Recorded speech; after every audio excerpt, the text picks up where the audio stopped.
La Fontaine's Fables, the man who runs after fortune and the man who awaits him in bed. Who does not run after fortune?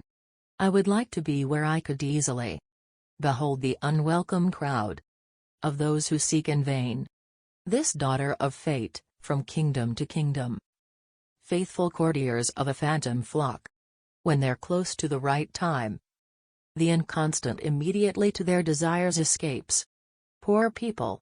I pity them, for we have for the fools more pity than wrath. This man, they say, was a cabbage planter. And now he has become pope. Aren't we worth it? You're worth 100 times better. But what does your merit do to you?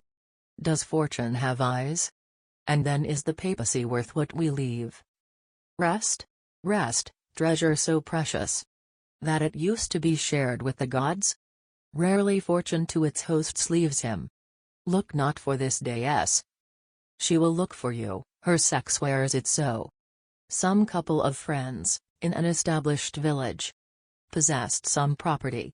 One was constantly sighing for fortune. He said to the other one day, "If we leave our stay, you know that no one is a prophet in his country, let's look for our adventure elsewhere." "Seek," said the other friend.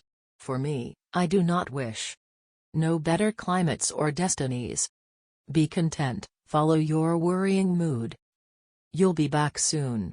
I wish, however, to sleep while waiting for you."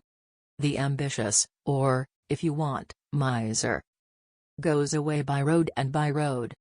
He arrived the next day in a place that the bizarre goddess owed to frequent on any other, and this place is the court.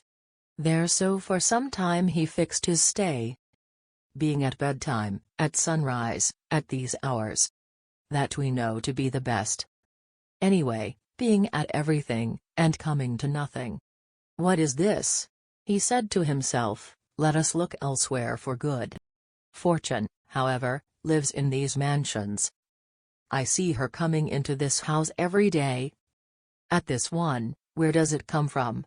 Can't I house this capricious? I was told that people from this place. You don't always like the ambitious mood. Farewell, gentlemen of court, farewell. Follow to the end a shadow that flatters you. Fortune has, it is said, temples in Surat.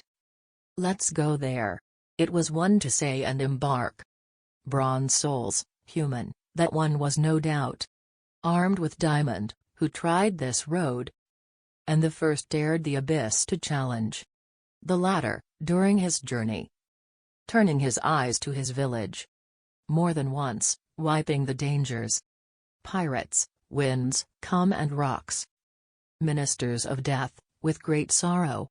We're going to fetch it from the far shores. Finding her early enough without leaving the house.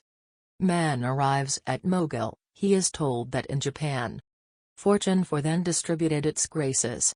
He runs there.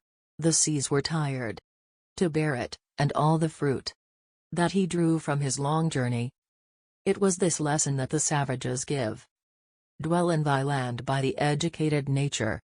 Japan was no happier to this man that the Mogul had been, which made him conclude in the sleep that he had wrongfully left his village. He renounces ungrateful races. Returning to his country, seeing from afar his penals, weeping with joy, and said, "Blessed who lives in his own home, to settle his desires doing all his job. He knows only by hearsay what the court, the sea and your empire. Fortune, which makes us pass before our eyes. Dignity, goods that all the way to the end of the world we follow, without the effect of promises answering. From now on I will not move, and will do 100 times better." In reasoning of this fate, and against fortune having taken this advice, he finds her sitting at the door. From his friend plunged into a deep sleep.